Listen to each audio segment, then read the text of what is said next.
Ricardo Tormo in Valencia. It's round number 4 of the Junior Moto3 World Championship. We're halfway through the season in 2017 and it can't believe how much it's flown by already. As you can see, riders now exiting pit lane for the second race of the day. The 4-kilometre long circuit for these riders to behold. A anti-clockwise layout, 9 left-hand corners, 5 right, 18 laps in total for the Moto3 Junior World Championship. We saw, of course, Dennis Foggia taking a commanding victory by 3.8 seconds to Alonso Lopez and Jeremy Alcoba. In fact, the best battle that we saw on track was for second position. It got very, very exciting towards the latter half of that race. As you can see, the crews now heading their way out of the lane. Dakota, the track temperature's got warmer. It's now over 33 degrees, nearly 34. What should we expect from this race, do we reckon? Well, slower lap times for sure, like we saw yesterday in qualifying. Racing's going to be, I think, the same, but we might see some changes in positions. Here's the highlights of race 1. Yes, indeed. So it was Vicente Perez who started the way from pole position. The two Asia Talent team riders in the form of Kuni and Istihar starting on the front row as well. Into the first corner we went. Dennis Foggia made a great start in the middle of the second row to get himself up into second position. It was a very exciting race indeed for all of these riders involved. Into turn number 2, Perez still leading the way. Then we saw an unfortunate crash for Clement Rouge. He went down the road at turn number 2.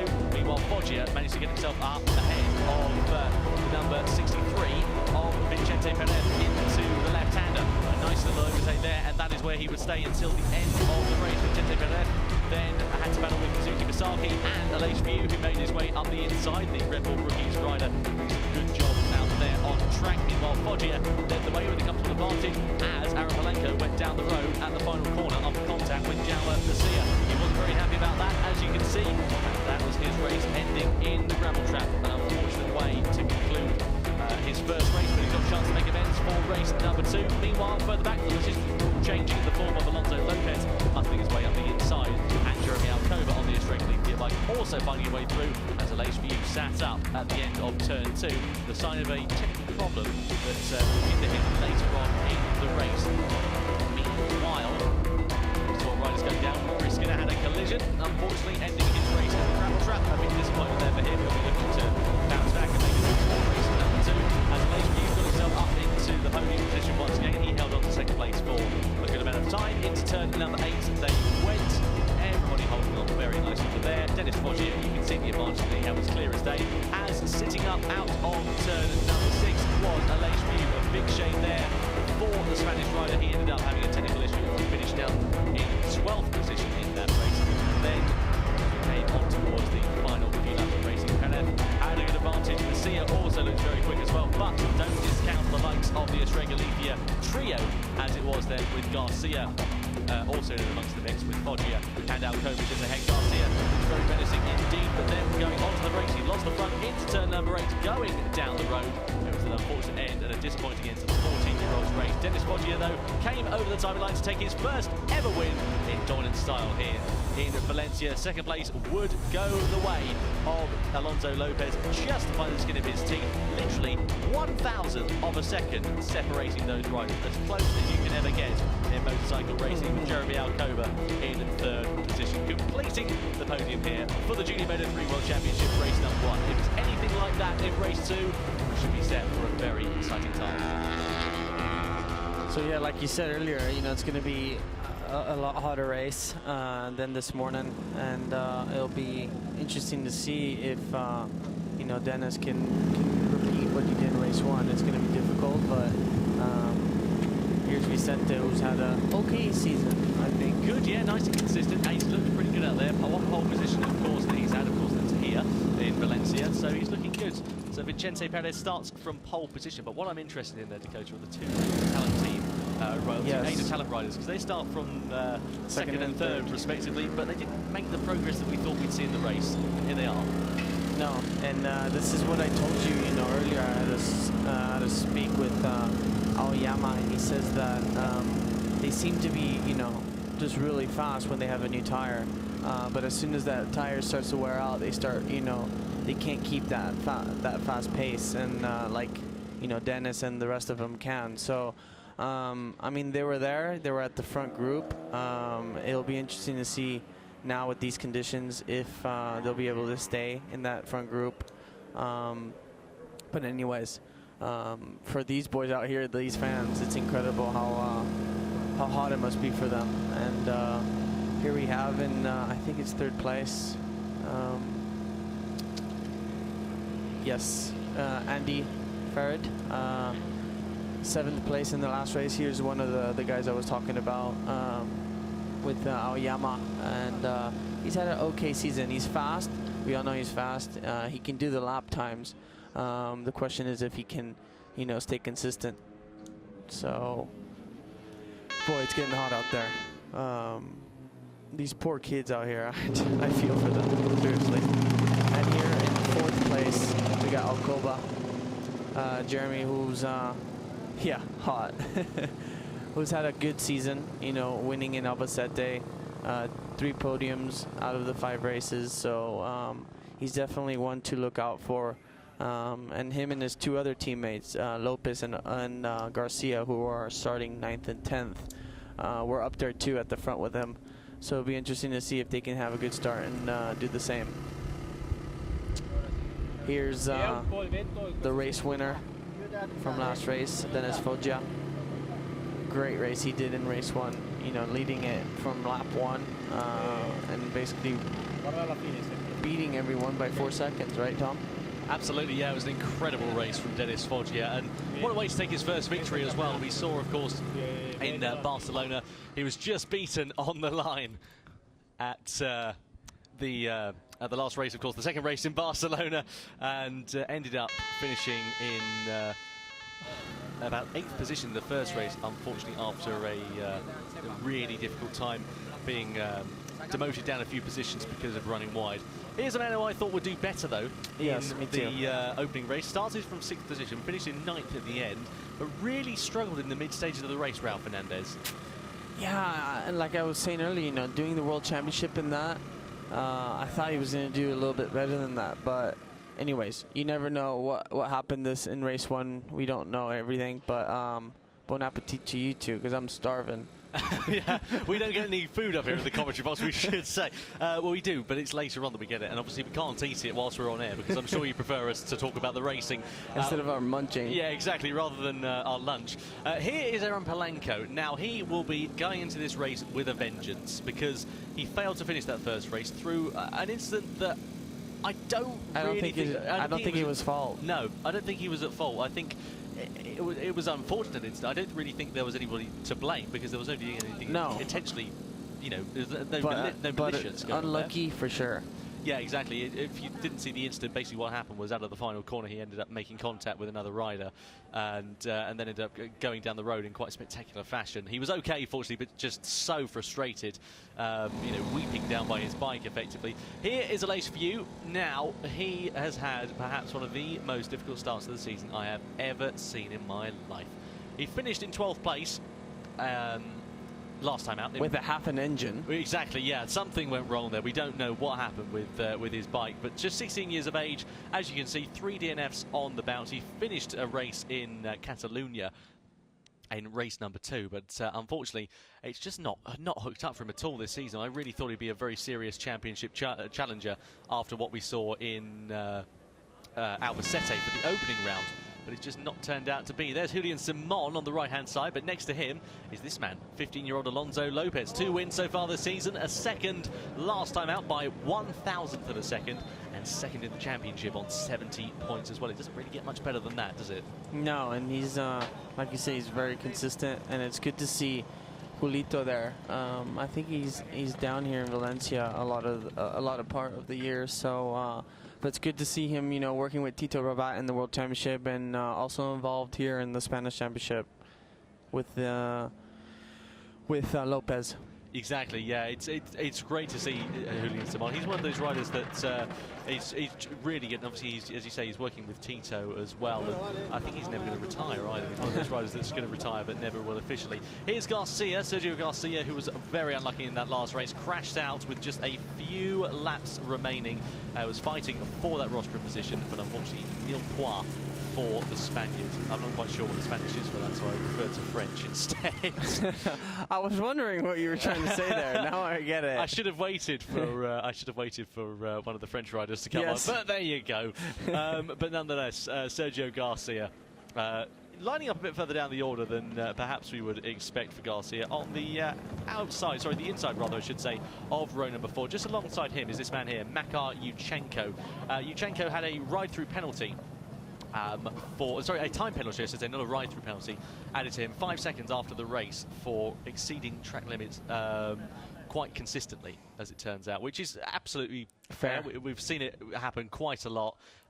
Foggia knows about it too. Foggia's, I think he's going to be on some thin ice in this race if he's not too careful. There is Jaume Masia, of course, the guy who crashed out of the podium in Le Mans. It was a very exciting race. They managed to make amends for it with 2 podiums. He's had a really good consistent season. He has, yeah. 5th in the championship for him on 63 points. Very exciting indeed. We've just had the tyres come through, and it's caught me by surprise a little bit, actually, because I'm more softs in the rear. Yeah, we'll talk more about that on the warm-up lap in a few moments. So we just wait for the grid to clear, then we'll run you through the grid in just a couple of moments' time. The anticipation now is building for the Junior Moto3 World Championship, and we saw Foggia romping away with it. Do we think he could do it a second successive time in Valencia? He's probably hoping so. It isn't going to be easy because here's the line out. Yeah, let's have a look at the grid then, shall we? Vicente Perez, Kazuki Masaki and Andy Farid on the front row. Jeremy Alcoba, the race winner of race 1, Dennis Foggia, and Raul Fernandez on row 2. Aaron Palanco, Alace View and Alonso Lopez are on row number 3. Keep an eye out for Lopez and View as well. View especially because he'll be looking to bounce back. Likewise, Palanco actually in 7th position. Also, as we head further down the order, it's going to be very interesting to see how Sergio Garcia gets on, because of course he didn't finish race 1 either. Makar Yuchenko starts from 11th place after that penalty that he received in race number 1, and Jaume Masia also in amongst the mix. Lorenzo Petracca 13th, Yuki Cooney 14th, Roy Skinner 15th. Further down the order, Eduardo Sintoni, Yari Montella, Stefano Nepa, Bruno Blasi Irachi, then comes Gabriel Montes Brego, Nicolo Cadera, Sebastian Vieto Ramos, Dan Jones, who was first point last time as well. Row 10, Gerard Riou, Matteo Casadei, who crashed out last time, Andy Verdois, Lorente Cavalieri, Florido, Gadini, and then comes 13th row, Jason Pasquire, Filippo Bellini, Clement Rouge, Melee, Josh Owens, Ivan Moraes, Van der Lamarck, and then is Gianluca Scorza. So that's probably the longest grid that you've ever displayed. The problem is they move so fast that you can't fit them all in, so you just have to, I have to start paraphrasing and just giving them all in. And start memorizing them. Exactly. It's part and parcel of the job, isn't it? So warm-up lap is now on, and it is very warm indeed. 34 degrees bang on at the start of this race. Hottest part, and the track temperature is 45 now. It was 42 this morning, so it doesn't seem a lot, but when you're out there, it's a big difference. Exactly. So it's interesting to know what the riders, or a lot of the riders have gone with softer tyres. Yeah, it seems to me that maybe the soft works better in the heat, but it didn't really play a big difference in race 1. You know, nobody really shuffled back. But the track temperature actually went up 9 degrees from this morning. Yeah, exactly. It's ambient temperatures up for 4 degrees, track temperature up 9 degrees, so it's quite hot. Yeah. Actually, only 2 riders this morning, Jeremy Alcoba and Alonso Lopez, were on soft tyre. And they're still on a soft tyre, but he said that Paris didn't add to that. Exactly. So it's still a couple more riders than I was expecting. Oh, and View too. View, yeah, exactly. So Alace View, I think he's just going to have to go all guns blazing, really. He must have, I mean, he competed a fair amount of the race, so he must have, he didn't complete the race in total actually, so he must have known that his tyre life wasn't too bad. Yeah. But that said, somebody said to me, you know, the hotter it is, generally the better the softs work over the race as well. Yeah, sometimes. and that's why I think many more have switched to the soft. But then again, you know, Foggia stayed with the medium, and it'll be interesting to see how he does in this race then. Exactly, so riders making their way to the grid. There is the poleman, Vicente Perez. He'll be looking looking to try and get himself back on to the top step of the podium. We'll have to wait and see whether it's possible. It's Dennis Foggia, Alonso Lopez and Jeremy Alcoba on the podium last time out. On the front row, it's Vicente Perez, Kazuki Misaki and Andy Farid. So there we are, the tension building, the heat is rising, 34 degrees here in Valencia air temperature, 45 degrees track temperature. What will happen then? Look to the left-hand side of your screen, wait for the red lights to come on, we wait for the flag to go, we wait for the red lights to go, lights out, and away we go in the European, the Moto3 Junior World Championship. Great start then from Vicente Perez. He got a good getaway off the front row of the grid. Looks like Palenko has also made an equally good start, and keep an eye out for the fast starting Dennis Foggia. He's up into P3 by the first corner, so great start there from Dennis Foggia. He gets himself away very well indeed. Jeremy Alcoba into second place. The two Asia Talent Team riders have lost out significantly off the start, but it's going to be very close indeed through turn number 2. Everybody holds on very nicely, but Vicente Perez holds on to the lead of the race ahead of Jeremy Alcoba and Dennis Foggia. Good start there from those guys, and then it's Kazuki Misaki in fourth place with Aaron Palenko holding on to fifth position so far. A good start there from all involved, bit wide there for Makar Yuchenko, who gets it all out onto the rumble strips, has to come back on and loses a bit of ground as well. Olsen very close to Olsen, he's down in the middle of the corner. It looks like it was black and fluorescent yellow bike. I don't think it could be Jaume. Looks like it could be either Jaume Masia or it will be the other Kuna de Campeones machine. I'll have to wait and see. It's definitely one of the Kuna bikes, and it's Angel Lorente that's gone down at the final corner. At the turn number 6. That's a disaster. Still kept it in gear. So he's trying to get it back out of that gravel trap, isn't he? He's using the bike. Yeah, it's Angel Lorente on the Mir Racing chassis that's gone down the order. Big shame there for Angel. Hopefully he can get himself back in contention in this race, but nonetheless, a very, very exciting time that we're having here. Vicente Perez leading the way at the end of this first lap. Dennis Foggia is now up in the P7. Jeremy Alcoba has become over the timing line. 18 laps gone. To go, rather, sorry, 17 laps that will be now. I'm getting way ahead of myself here. I was going to say, that was a quick race. Exactly. Here we go with Dennis Foggia, then he hits the front. So the Italian from Rome gets himself up into contention for the victory of this race. Once again, he hits the front. Here comes Palenko, though, in fourth place. He's trying to get himself ahead of Kazuki Misaki. Here comes Alcoba, late on the brakes to try and find his way through against Vicente Perez. But Perez relents for the time being. And there's that small gap again. Here comes Dennis. Jeremy Alcoba gets himself ahead of Vicente Perez. Nicely done there from Jeremy Alcoba. Oh, good few little bit sit-ups. Yeah, a good little bit of racing going on though. So lap 2 out of 18 we are on. Everybody's made a relatively good start. Just try and have a look and see if anybody's drop back. Here is the overtake that took place between Alcoba and Perez just a couple of moments ago. Here we go, nicely done there. Just a bit of a wave as well. I think he was apologizing for turn 2, I think, but you never know.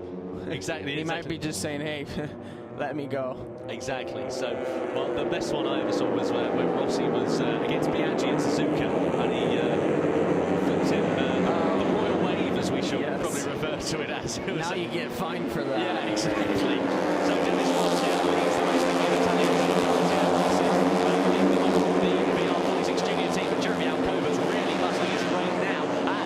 around the outside goes Vicente Perez through turn 13. Wow. That's unprecedented. He gets the move done and dusted. So Perez on the Reale Avintia Academy KTM machine into second place now as we get ready to come over the timing line. Kazuki Misaki in fourth place, but how long for? Because the Palenko is looking very racy in P number 5 as well. Hard on the brakes we go into turn number 1. Taking down the fourth gear. Everybody holding on very nicely indeed. Sergio Garcia has also made some good ground as well. He's now up into fourth place. Jaume Macias shifted back to 12th. So I'm not sure. Not a good start there for Macia. No. So big shame there for him. Meanwhile, we saw a nice overtake take place there as View got ahead of Andy Izdihar. Well, I can't get my words out of this race. I just need to put the teeth back in is what we need to do. So it is Dennis Foggia that leads the way ahead of Jeremy Alcoba. Alcoba, he's looked good actually over the last couple of races. He's actually looked good all season, come to think of it. He is going to be a serious championship threat. Into the the left-hander we go. Lap 3 out of 18 run. Dennis Foggia, he's not checking out as much as we thought he would do. He dominated this first race, didn't he? Absolutely romped away out in front, but he's looking not necessarily on the back foot, but the riders behind, Alcoba and Perez, are really able to close up quite well, aren't they? Yeah, I'm not sure what Alcoba keeps looking back for and talking to Perez.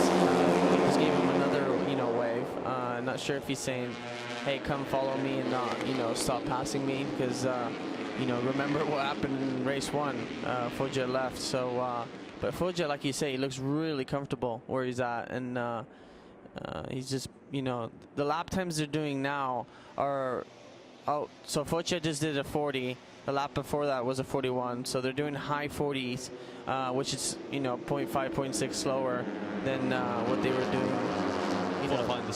This morning in the race. So it just shows you how hot it is out there. Oh, here comes Alcoba. That was a late lunge up the inside. He was thinking about Vicente Perez, but didn't manage to find his way through. It was just, that was going to be a Barcelona turn 10 moment all over again if ever there was going to be one. Yeah, and it's so easy in turn 2 to have that situation, because here's the fastest lap from Sergio, 140.7, but it's so easy in turn 2 to break way too deep and go way past your brake marker, just because you're coming out of turn 1 so fast.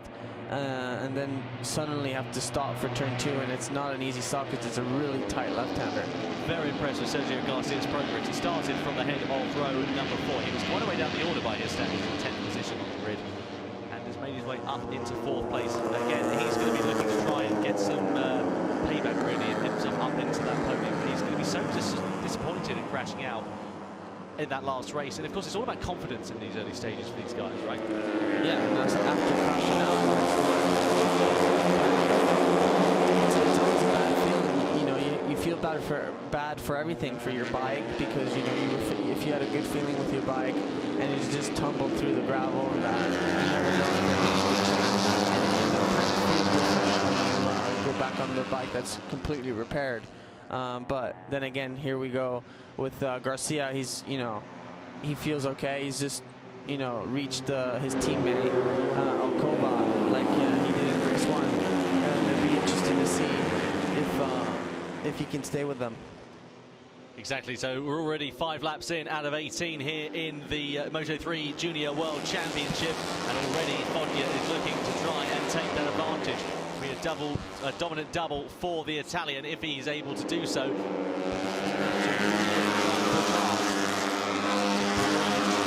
that gap and get himself off the back end of Jeremy Alcoba. Alcoba's looked really good, and Vicente Perez had a bit of a moment there on the brakes. Meanwhile, just looking a bit further down, there's some good stuff going on. There is inside the box for the Reale Vinta Academy team. There is Jeremy Alcoba of the Estrella Galicia junior team, and of course they've got a great system going all the way up to MotoGP now. The Estrella Galicia team. Likewise, Reale Vinta Academy has got a good system going on with MotoGP as well. But Estrella Galicia, in terms of Moto3, Moto2, and MotoGP, it's the perfect system to be involved in. Yeah, as well as the Tech 3 team, and I think we're seeing more and more teams like that that are creating these teams in Moto3 for young riders who come, young talented riders, and then they pick out the best one to go up and move up to the World Championship, which I think is a great idea. Great idea for opportunities, and Estrella Galicia's got three young kids there, and 2 of them I know are really talented, and Alcoba is one of them. Exactly. It's going to be interesting to see how these guys get on then. So into the first corner we go. The race, I want to say settling down ever so slightly, but it's kind of not, because they're just ironing a turn. They're just biding their time nicely at the moment. That's the name of the game. I have to say, Aleix Vieux, I think he's just going to play it safe for this race as well. He says, nice interior from Alcoba. These 2 are just passing each other over and over again. They're very close, aren't they? So Jeremy Alcoba now moves up into 2nd place ahead of Vicente Perez. Perez now down into the final spot on the rostrum. Through the right hand we go. Aaron Polanco also looking pretty good there as well. He's in 5th position as well. Just behind him is Aleix Vieux. On the brakes we go into turn number 6. There's 2 Asian talent team guys who started on the front row of the grid. Unfortunately, slipping back ever so slightly in that first race. battle for 7th place going on between them. They always seem to be together. They do, yeah, they always seem to qualifying their qualify second and third. Now they're running together in, what is it, in 7th and 8th. Yeah, exactly. I mean, we saw, of course, last time in Barcelona, Kazuki Misaki leading the way and then crashing out just 2 laps later, didn't we, as well? I mean, they do run together, these guys, as well. They're used to it as well. They're going to have to be careful, because Yuki Kuni, as well, who's just behind Jaume Masia, is going to also coming. Exactly. And Jaume Masia actually is having a quiet race so far. I don't know whether it's the tyres or the setup of the bike. Maybe they've changed something and it's just not being hooked up. But they're sitting there in 10th position so far. Here we go. Dennis Foggia had the lead taken away from him as Alcoba went up the inside into the final corner. They're going to be nearly side by side over the timing line, and Foggia had the tighter line. So will he be able to have the advantage on exit? We come over the line now and head in towards the first corner. Still Foggia with the advantage, but here comes Perez looking at the inside into the first corner. Gets himself ahead of Jeremy Alcoba, and that is looking like is that Garcia or Nesbitt that's gone down. Can't quite see from here. It's definitely one of the Estrella Galicia bikes. It's Alonso Lopez. Oh dear. Alonso Lopez goes down at the final corner, exactly the same place where Aaron Palanco went down in race number 1. And that's 2 DNFs for the Estrella Galicia junior team here. A big disappointment. If there is a silver lining to the cloud, then at least he doesn't have far to walk to the pit. And he was, and he was doing really good races. He had a good consistency. He only had that one-off crash, or I think it was a crash, was it? So he won't be happy with this one for the summer break. No, exactly, yeah. Alonso Lopez, he ran wide, didn't he, of course, at that first corner and ended up slipping down the order. So a big disappointment there for him. What's that going to mean for the championship? Well, we'll have to wait and see by the end of this race, because it's anybody's guess at the moment. And here goes Foggia again. He's creating that small little gap here and there, and he's always good at this. And these bad guys, if they keep, passing each other, it's going to happen again. What happened in race 1? It really could, and that's the exciting thing about Moto3, though, is that there's going to be a battle somewhere in the field for us to focus on. Now it's taking place between second as Alcoba and Perez, Garcia and Palanco do battle. They managed to drop Aleix View just behind as well. So second down to 5th, occupied by not a huge margin. Over the timeline we go. So 10 laps already completed here. No, 8 laps completed. 8 laps completed. 10 laps to go. I apologise. I'm getting all out of sorts for this race. You're fast. Things are going on. Oh dear, no. That's Nesbitt that's gone down at the final corner. He's had an incident there with what looks to be, I can't quite see from here. It's very difficult to try and find out, but that's a big shame there for Charlie Nesbitt. Hopefully the ride's okay. It's Dan Jones, and the 2 Britons have collided. Unbelievable. Oh, no. Let's have a look, see what happens. Here we go, into turn 13. High side for Jones, and Nesbitt has nowhere to go. And he got collected by Nesbitt's bike as well. Charlie Nesbitt, a big shame there for him, but an even bigger shame for Dan Jones. We really hope that he's okay. That's a disappointing end to his day after he finished on the podium. Sorry, on the podium, in the points in the first race. Yeah, that last corner is catching on people. Seen already a few crashes already. There is Dan walking away, so it's good to see that he's up and okay, if not a little bit winded. Top lad as well, actually. Yeah, really tall for a Moto3 rider. Must be, but you can see, high sides are always painful, because especially for him, such a tall kid, flying up in the air and landing straight on his hip or whatever is definitely. We don't have the high side of the Moto3, but just because of the contact patch on the tyre, when it grips, it flies. Yeah, it really does. It's basically a racer's worst fear is crashing on a high side, because it is going to be pretty unless it's a front front crash. But even the front crashes, you can get some high speed ones. So.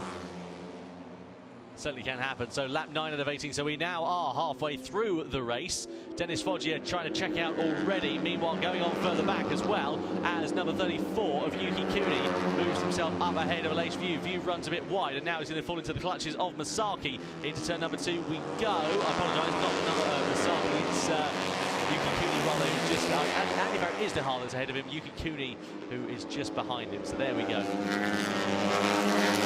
number 3 we are. Dennis is the only one on a 40, even though he's running just a 10th quicker, but his gap's now increased to 0.7 from Alcoba, so he's always fast halfway through the race, and got some information here from race direction. It's a Lace View who's got a 5-second penalty. So from 7th place, a Lace View, 5-second penalty. So he's either going to have to pull the pin or just try and get as best as he can, because he's not going to finish inside any sort of respectable position at the moment. If he's 7th at the moment currently on the road with a 5-second penalty he's been given by race direction for repeatedly exceeding track limits.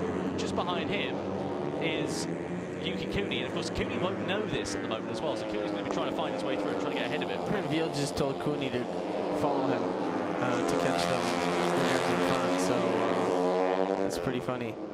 It doesn't really matter, really, does it? So, no. Of course, they're not aware of that whilst they're on the motorcycles at the moment. Great racing going on, though, up and down the orders. And I don't know if you know now, in MotoGP, it's allowed to basically send information. The dashboard messages, yeah. Yep, on the dashboard. So, for example, situations like this, it's a great way to communicate with the rider, because we only have extended amount of information given on a pit board. So must be easy to miss that pit board as well, surely. So many times, you know, there's. I think that's the reason why Barber we saw in Germany not come through pit lane, because he kept putting box on his signboard, but he never looked at it, and that's the reason why he got black flagged. Yeah, it was a big shame there for Hector Barbara. Coming back to the race though, Dennis Foggia leads the way at the moment with the 40.8 the last lap, so he's the only one, like I said, in the 40s still. The rest of them running in the 41.1s, and he's now got a second lead, Tom. Absolutely unbelievable performance here from Dennis Foggia. He wanted to take 1 victory, he's going to take 2 if he carries on the way he is. But Jeremy Alco, what can we say about him in 2nd place as well? He's just been absolutely blind this season. If he doesn't win this championship, or at least finishes on the top 3, something will have had to go seriously wrong in the latter half of the season for him. And of course, these guys are going to be thinking about what they're going to be doing next year. Will they want to be spending another year in the World Championship, the Junior World Championship, I mean? Will they want to be moving up to the World Championship? It's not always that easy, though. We've seen the likes of the world champion last year, Lorenzo Della Porta. He ended up going up to Moto3 with the Aspar Mahindra team. Hasn't really made that much of an impact this season. By comparison, Marcos Ramirez, who finished 2nd in the championship, has gone up and been very competitive. Podium last time out in Saxon. But Aspar's with Mahindra? Yes. Yeah, so that's another factor, you know, that kind of... Mahindra are suffering a bit, as we see, as well as KTM. Right now, dominating by in Moto3 is Honda. Honda, you know, made a big step already. Oh, there's a big gap already from Alcoba and Perez to Garcia and Polanco. So it seems like these two are going to be battling for that 2nd and 3rd place. And the last lap times are basically everyone's running the same lap times at 41.1, and this gap now is at 1.18. So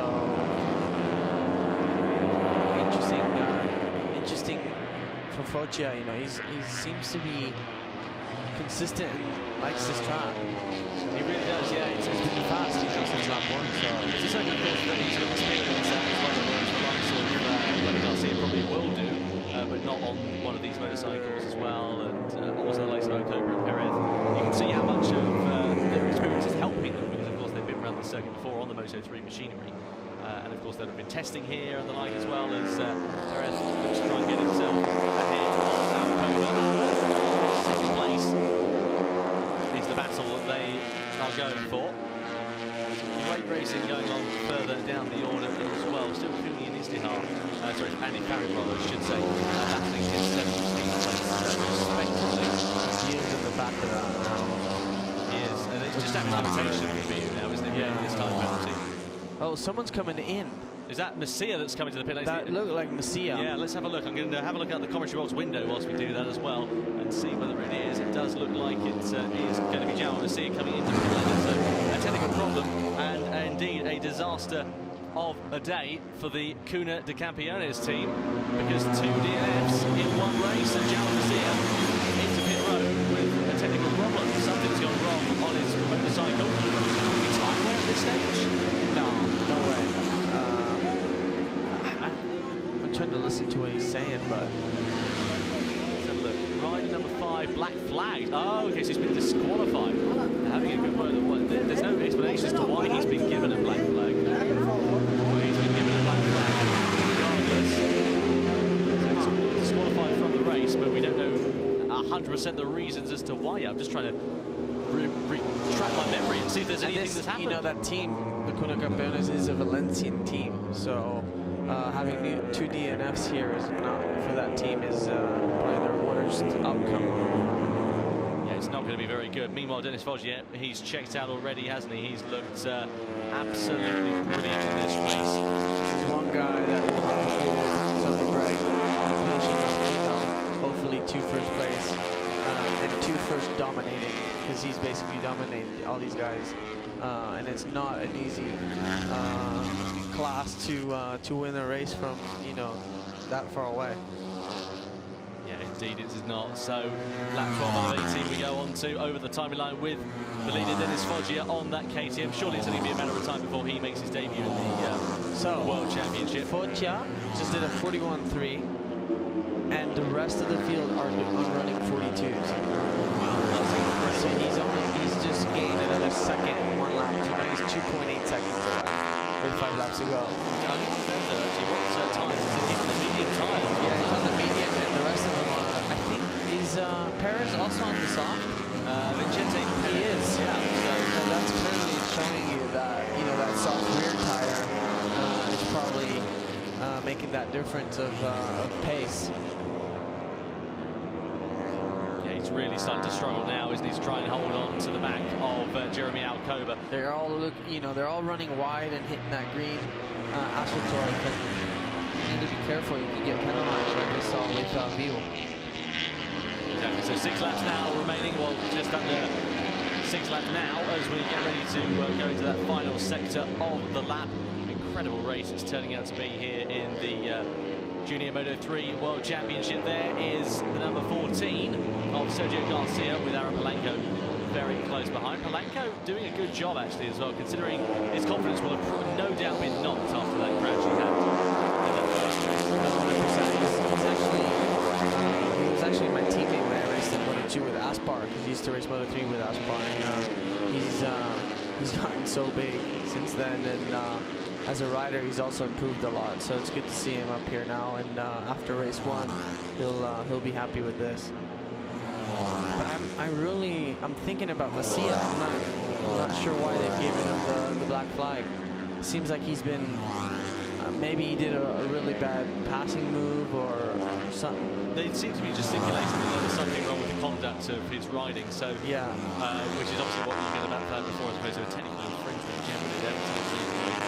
So we'll have to wait and see what happens. We might hear from race to race after this race. Do stay tuned, because we'll find out more information about it, because that's a big thing. It's not one of the title protagonists, I'm sure you would. Yeah, he was 5th in the championship. Exactly, that's where it starts to get interesting. So 5 laps now remaining. Alcoba and Perez is the main battle on track for 2nd position. At the moment, these two are going to be exchanging paint, I've no doubt, by the end of this race. Palenko, then comes Garcia, then is the number 33 of Yukikuni. Yep. The 3 Asian Talent Cup riders are coming. Exactly. And they're, again, together. They seem to like it, don't they? Just flying in formation. Not just 2, all 3 of them. Why wouldn't they? Well, there we go. So Dennis Foggia, it's been a great race from him so far. And that is Kazmayuddin. So that's 2 races and 2 DNFs for the Malaysian rider. Big shame there for him. He retired from the first race with a crash, and the second race also ending with a crash. Let's see, front end into turn number 6. Yeah, and he was deep. In fact, that was turn number 2, I apologise, not number 6. He was passing underneath the one. He slaps himself on the helmet. He knows that it was his mistake. He rides back to pit lane. But yeah, a big shame there for Kazmayuddin. And that's somebody else that's gone down at the final corner. Can't quite see who it is from this angle. Is that one of the Astra Honda bikes? It was number 34, it's Andy Farid. So it's the Asia Talent bike of Andy Farid that's gone down the Indonesian rider. Surely high side of front end looking ready to go. He's already gone before he's even reached the apex of the ball. Easy to do. We saw it many times. And it's unfortunate since he was running not too bad in 8th place. But Foggia now has got the 3.6 lead, extending that lead every lap more and more. And wow, he's just been doing great. So But 4 laps. a really lonely race, I must say. Absolutely, yeah. He's led from pretty much start to finish. A lonely day for him. No passing, no anything.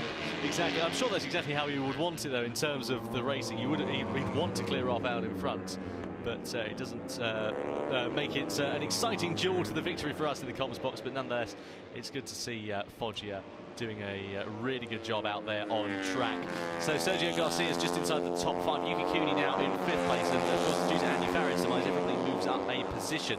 So Masaki in 7th, Aleix Viu in 8th place, Yari Montella is 9th, and Jacinto Garcia for the FAL 55 racing team moves into the top 10. And it's interesting though, because we've not seen, normally in Moto3 we see groups of riders, don't we? Yeah, and especially in race 1, you saw group 2 was pretty big too, wasn't it? Behind, oh, here's another. This is another instance, and riders, this is all 5-second penalties, surely, yes, indeed. So rider 17, I'll just have to go through my entry list and just confirm through the riders. So that's Ricardo Rossi, number 42 is Filippo Bellini, if memory serves me correctly. Then 69 is Rory Skinner, and then number 7 is Nicola Carraro, sorry. So 4 riders with 5-second penalties. What is that going to mean in terms of the race? Well, we'll update you afterwards, because there's so many riders with penalties that it's going to be hard to keep track. There's already 6 riders, yeah, and these boys over here better not be touching that green stuff, because they'll be out. Exactly. Well, the one advantage is that if Foggia is able to increase the gap over the next 3 laps or so, if he got a 5-second penalty, it wouldn't make any odds for him. No, but let's not hope that. No, exactly, let's not. Let's hope for the best for Dennis Foggia. There he is, the likeable Italian from Rome, Italy, 16 years of age. He's got to be thinking about a move up to the World Championship with the Sky VR46 team, a great academy to be a part of.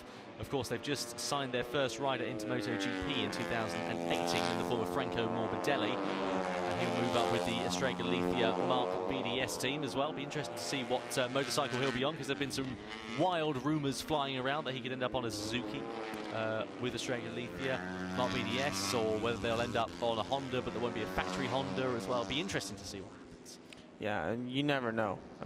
You know, a lot of people talk and just to stir things up, but until it doesn't come out in paper, you don't know what really is going to happen.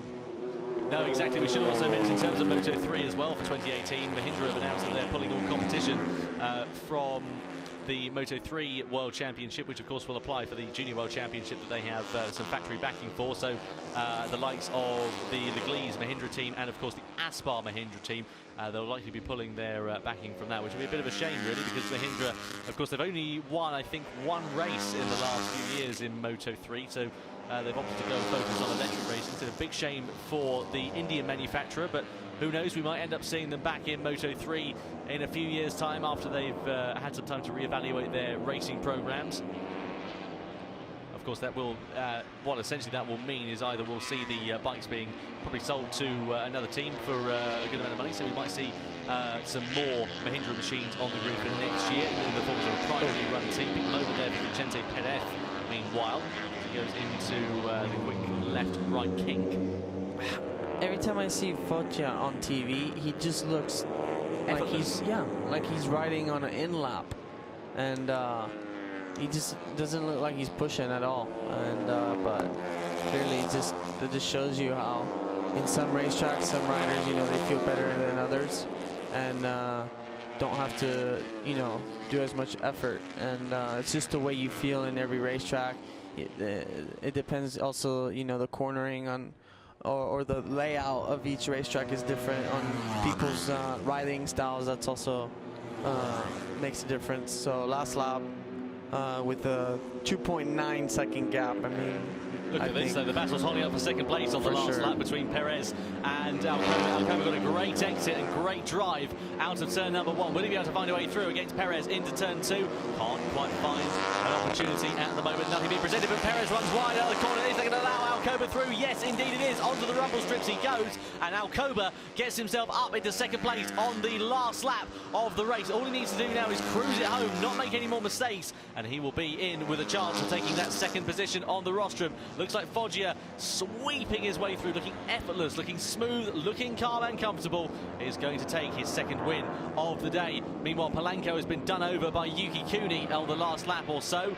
Kuni's managed to get himself up into 4th place, so that's a great result there for the Japanese rider. A well-deserved result for the Asia Talent team as well. It'll be interesting to talk to Alberto Puig after this race and find out what his thoughts are on how the team has performed. There is Foggia, though, just a few more corners from home for the 16-year-old. I bet she's got the biggest smile behind that helmet ever. I can't imagine how big this, please. So, yeah, we saw the number 52 of Jeremy Alcoba getting through on the inside of the third-place man now of Vicente Perez, who ran wide out of turn 2, and it has turned out to be the case that Alcoba, all he had to do was keep it calm, keep it comfortable. Meanwhile, all eyes on this man, the number 71, Dennis Foggia, over the timeline to take a second victory of the day in the Moto3 Junior World Championship, his second win in the class as well. A brilliant way to bookmark his authority on the championship. 50 points, the maximum for Dennis Foggia. Second place goes the way of Jeremy Alcoba. Third is Vicente Perez. Fourth, Yuki Kuni. Fifth, Aaron Polanco. Sixth was Kazuki Misaki. Seventh of Sergio Garcia. Eighth was Aleix Viu, who finished the race. And there we are, a nice bit of dabbing from Dennis Foggia as well. Lovely celebration. Wonderful. 10th place was Jacinto Garcia, his best result of the season so far. And Dennis Foggia, 2 wins in 2 races for the Italian rider. We'll hear that national anthem ringing out over the track once again. There is Jeremy Alcoba, the Spanish rider for the Australia Olympia team. Another podium for him. He won't be too displeased with that one at all. And then Vicente Perez to his right. There he is. Just congratulating him, Perez, with a good podium after starting from pole position. Surely only a matter of time before he ends up taking his first win on board that KTM machine. Very, very good race in terms of Moto3. Perhaps not the closest race that we've seen all season, that's for sure, but nonetheless it was very exciting, easy to work out what was happening as well. I say easy to work out, it wasn't really in some ways, because we're still waiting for the news about the riders who've been given the 5-second time penalties and how that will affect the running order, because of course it's going to change the finishing order, I should imagine, quite significantly. So once we get the final confirmation of that one, we'll guide you through it. But don't forget, Dakota will be down there with Dennis Foggia, the race winner, in a few minutes' time, once the riders have made their way back into Parc Ferme. And then we will get ready to, of course, get the final race of the day underway in the form of the Moto2 European Championship. The full 17-lapper, in theory, for this one, as opposed to the 12-lap shortened event that we had in the first race earlier on this morning. And of course, as we mentioned earlier on, the track temperature's getting ever so hot now as well, so it's going to be a very exciting time. So there's Foggia celebrating with a nice wheelie.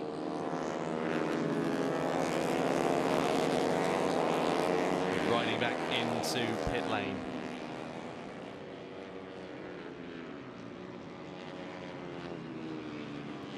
So a great race here for the Junior Moto3 World Championship. Dennis Foggia with his second victory in his career in the Junior Moto3 World Championship, and his second win of the day. The Valencian circuit belongs to the dominant Italian. What a way to do it.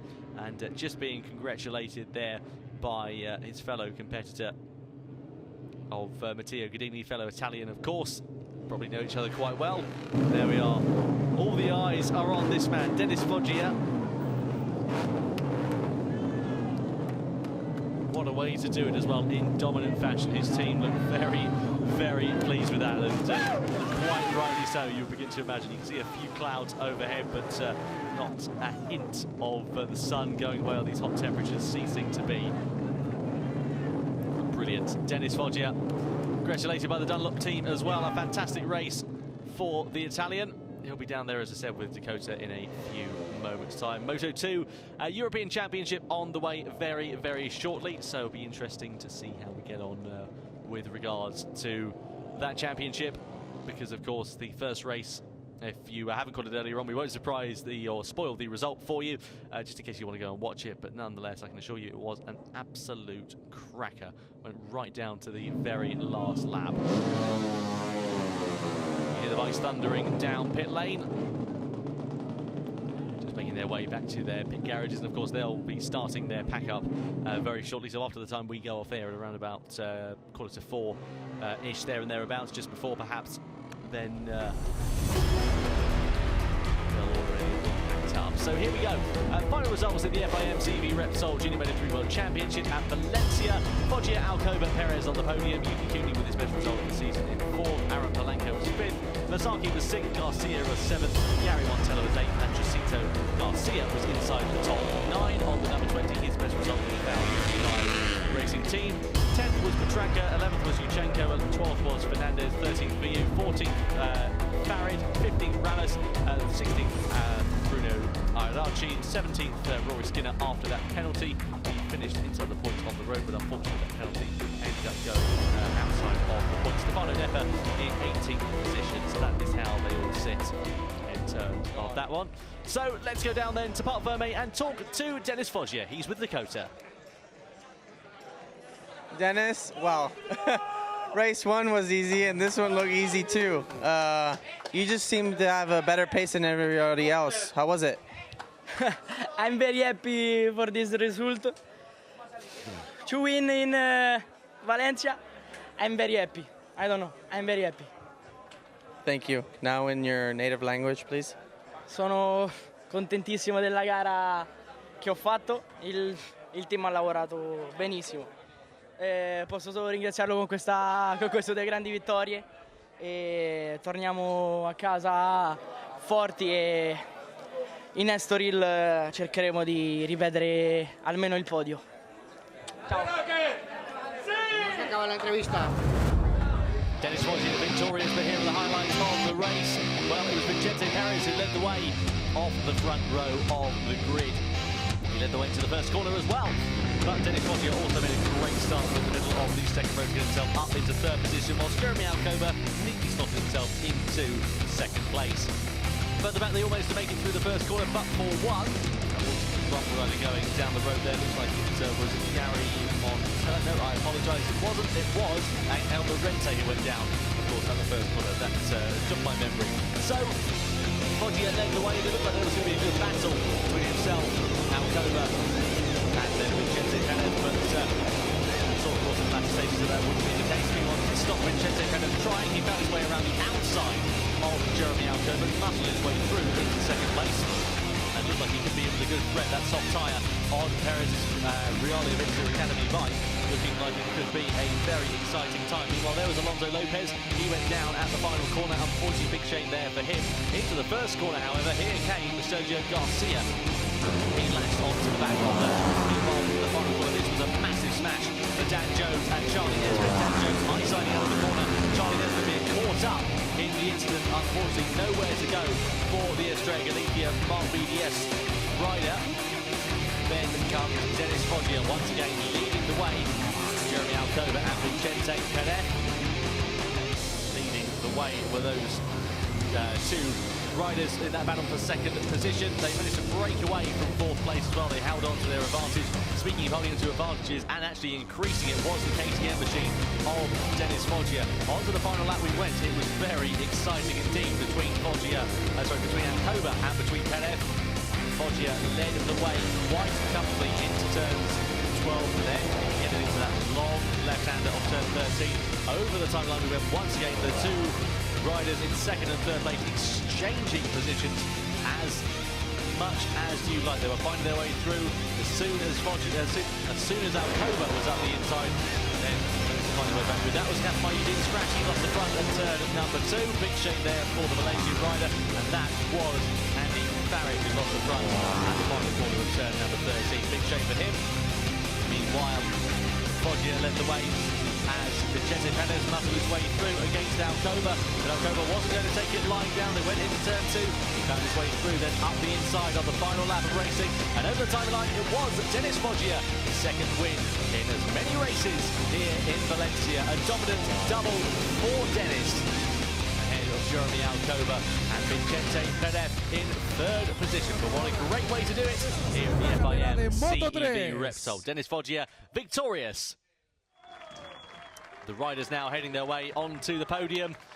He's going to get used to wearing that #1 cap. Is Dennis Foggia, second place of Jeremy Antonio Alcoba, Prieto, en representación de la compañía Repsol, entregará el trofeo al jefe del equipo Junior Team VR46 Riders Academy, Vicente Martínez. He looked pretty speechless there, Dakota. Equipo vencedor en esta carrera. Don Gonzalo Gobert, director del circuito Ricardo Tormo, entregará el trofeo al tercer clasificado, Vicente Pérez. He was so speechless because he just didn't know what to say. He just, I don't think he knew he was going to win by Don Jesús Mardarás, subdirector general del Consejo Superior de Deportes, hará entrega del trofeo que acredita en la segunda plaza a Jeremy Alcoba. Exactly, it really doesn't get much better than that at all. There's Jeremy Alcoba receiving his trophy.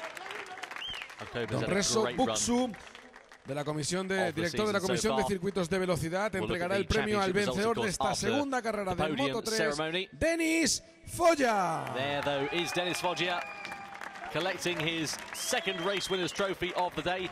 Probably go nicely on the y finalmente Don Aurelio Marín, en representación de la compañía Repsol, entregará el cheque de carburante gratis al vencedor de esta carrera, Dennis Foggia. In just 2 weeks' time. Here we go then with the gas card. He's going to be able to, He doesn't need to pay for fuel for the rest of his racing Escuchamos career. en honor del vencedor el himno de Italia.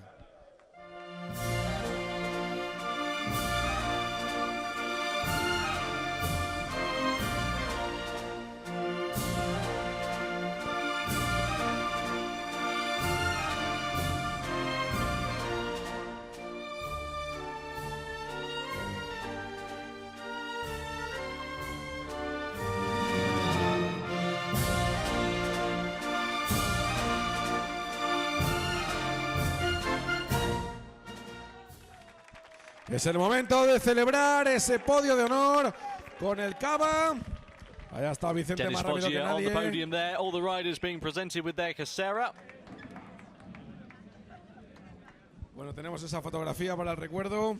Nice race. En lo alto del podio del Ricardo Tormo. Oh, they've got the Casera over as well. What's gone wrong there? It's all gone wrong. They haven't even started spraying it yet, and it's all gone.